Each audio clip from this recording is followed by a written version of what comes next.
Je sais en vérité que l'Éternel est grand et que notre Seigneur surpasse tous les dieux. Entendrez-vous aujourd'hui la révélation de ma souffrance, dit le Seigneur.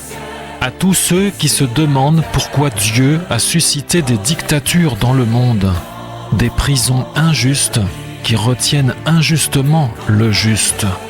1. Dictature. De tout temps, des dictatures sont apparues dans notre monde qui se sont employées à remplir des prisons avec toutes sortes de personnes innocentes dont la culpabilité était de s'opposer et de condamner le régime totalitaire qui s'employait à les enfermer. Pourquoi ? Parce que les hommes sont méchants et qu'ils ne veulent pas respecter la liberté des uns et des autres, direz-vous ? Vous n'avez pas compris ma question. Pourquoi Dieu a-t-il suscité des dictateurs dans ce monde et depuis toujours ? La formulation de votre question est choquante, direz-vous, car vous insinuez que ces dictatures, ces prisons et ces injustices ont été décidées ou commandées par le Dieu créateur, ce qui revient à accuser Dieu d'être la cause de tout cela. 2. Le Tout-Puissant est-il tout-puissant ? Alors je vous pose la question, le Dieu créateur est-il tout-puissant, oui ou non ?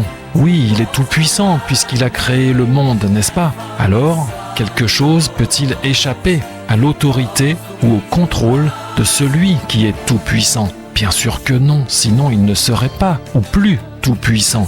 D'accord, alors je vous repose ma question, formulée un peu plus précisément. Pourquoi le Dieu créateur, qui est tout-puissant et auquel nul ne peut résister, a-t-il ordonné et commandé toutes les dictatures, nous disons bien toutes les dictatures qui ont existé depuis toujours dans notre monde?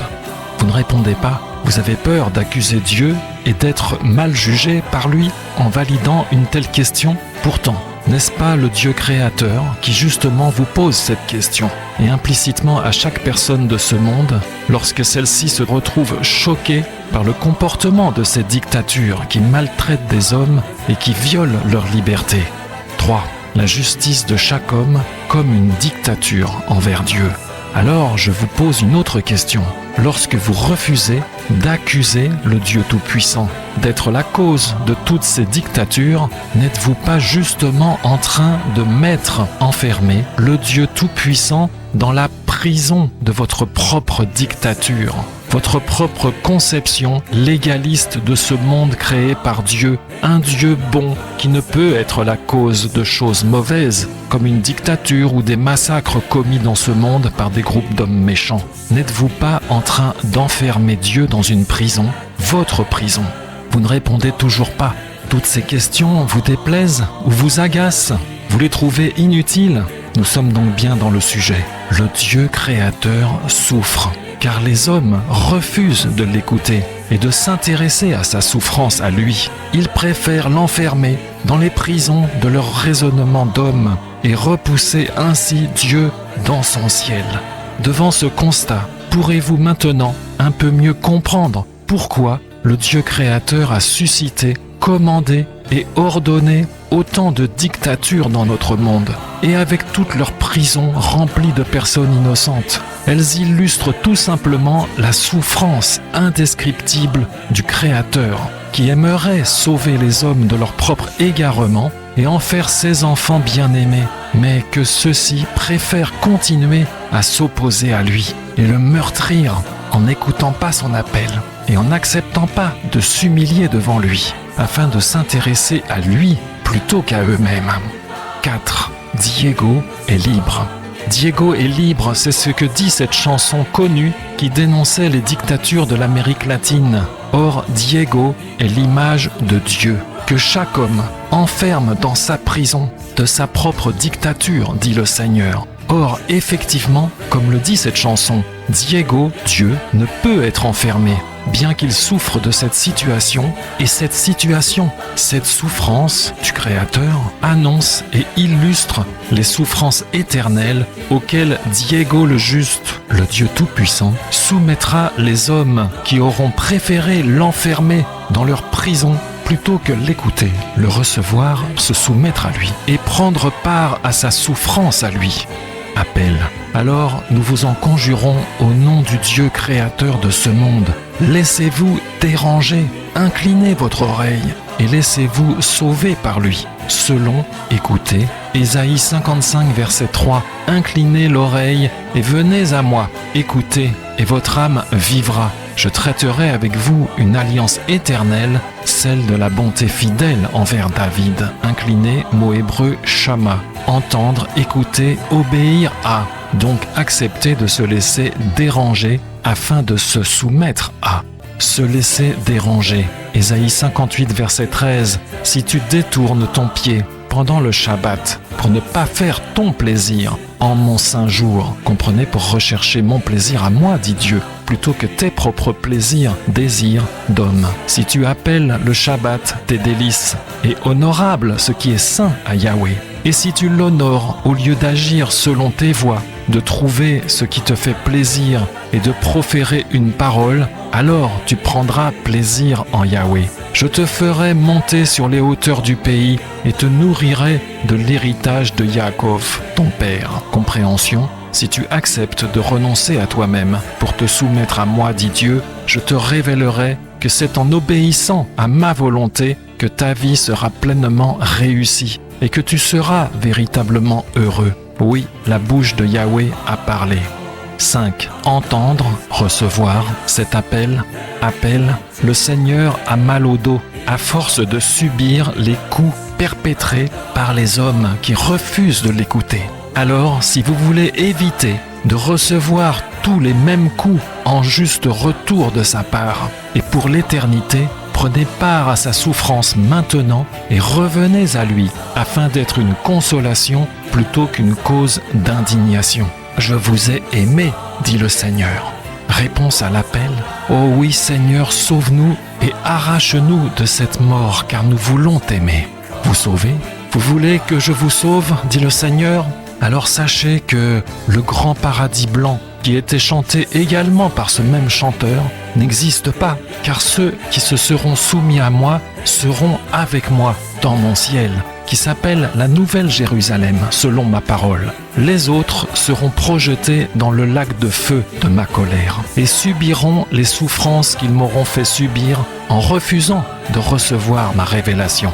L'athéisme choisi par ce chanteur est très répandu. C'est pourquoi je l'ai repris brutalement et encore jeune afin de montrer aux autres hommes qu'une telle croyance, choix de pensée, philosophie, est mortelle et non vitale.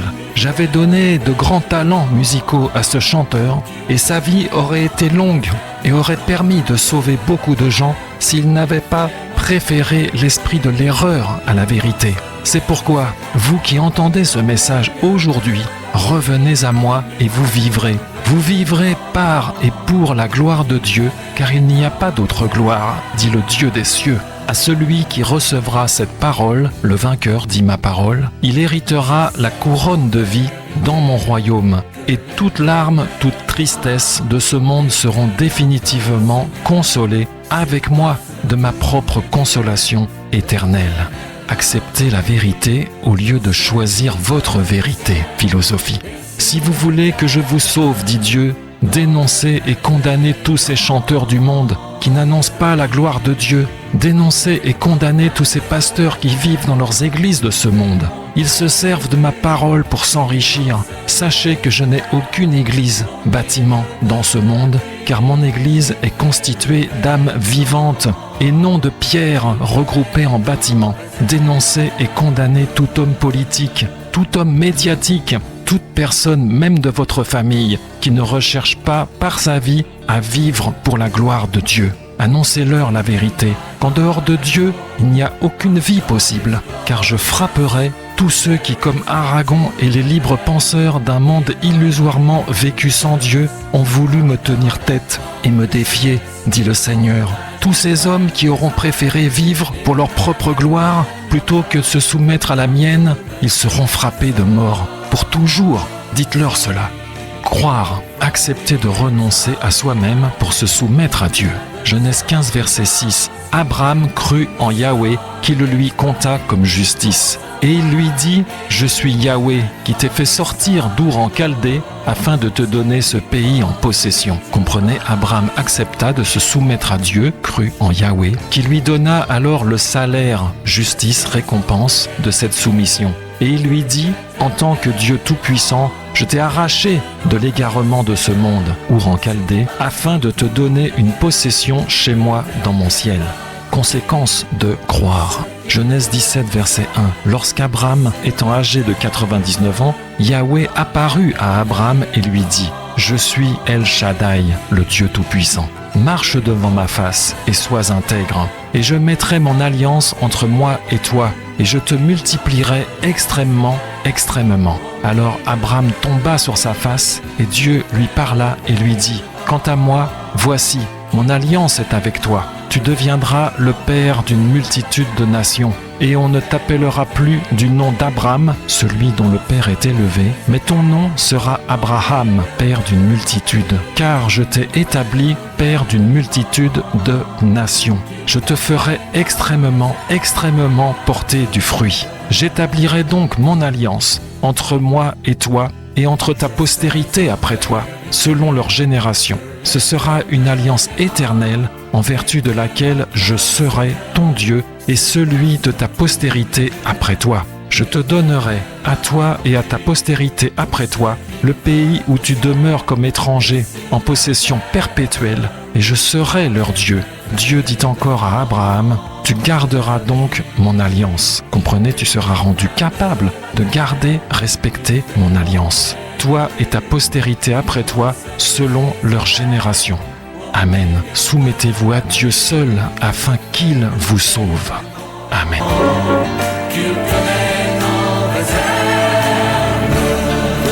Entendrez-vous aujourd'hui la révélation de ma souffrance, dit le Seigneur. À tous ceux qui se demandent pourquoi Dieu a suscité des dictatures dans le monde, des prisons injustes qui retiennent injustement le juste. Lorsque vous refusez d'accuser le Dieu Tout-Puissant d'être la cause de toutes ces dictatures, n'êtes-vous pas en train d'enfermer Dieu dans une prison, votre prison? Le Dieu créateur souffre, car les hommes refusent de l'écouter et de s'intéresser à sa souffrance à lui. Ils préfèrent l'enfermer dans les prisons de leur raisonnement d'homme et repousser ainsi Dieu dans son ciel. Je sais en vérité que l'Éternel est grand et que notre Seigneur surpasse tous les dieux. L'Éternel accomplit tout ce qu'il veut au ciel et sur la terre, dans les mers et dans les abîmes. Des confins de la terre, il fait monter les brumes, il lance les éclairs au milieu de la ville, il fait lever le vent, qu'il tenait en réserve. Diego, Dieu, ne peut être enfermé, bien qu'il souffre de cette situation, et cette situation, cette souffrance du Créateur annonce et illustre les souffrances éternelles auxquelles Diego le juste, le Dieu Tout-Puissant, soumettra les hommes qui auront préféré l'enfermer dans leur prison plutôt que l'écouter, le recevoir, se soumettre à lui et prendre part à sa souffrance à lui. Alors nous vous en conjurons au nom du Dieu créateur de ce monde. Laissez-vous déranger, inclinez votre oreille et laissez-vous sauver par lui. Si tu acceptes de renoncer à toi-même pour te soumettre à moi, dit Dieu, je te révélerai que c'est en obéissant à ma volonté que ta vie sera pleinement réussie et que tu seras véritablement heureux. Oui, la bouche de Yahweh a parlé.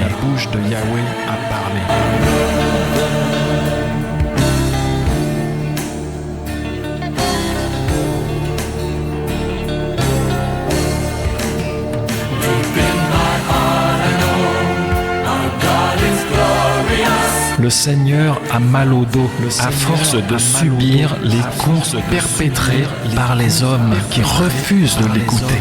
Alors, si vous voulez éviter de recevoir tous les mêmes coups en juste retour de sa part et pour l'éternité, prenez part à sa souffrance maintenant et revenez à lui afin d'être une consolation plutôt qu'une cause d'indignation.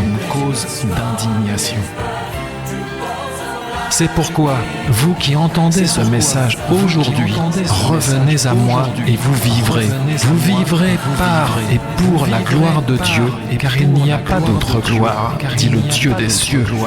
Dit le Dieu des cieux.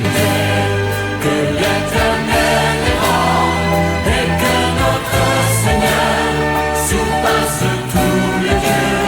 L'Éternel a accompli tout ce qu'il veut au ciel et sur la terre, dans les mers et dans les abîmes, des confins de la terre. Dénoncez et condamnez toute personne, même de votre famille, qui ne recherche pas par sa vie à vivre pour la gloire de Dieu.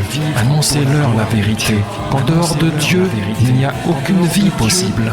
Ils seront frappés de mort pour toujours. Dites-leur cela. Dites-leur cela.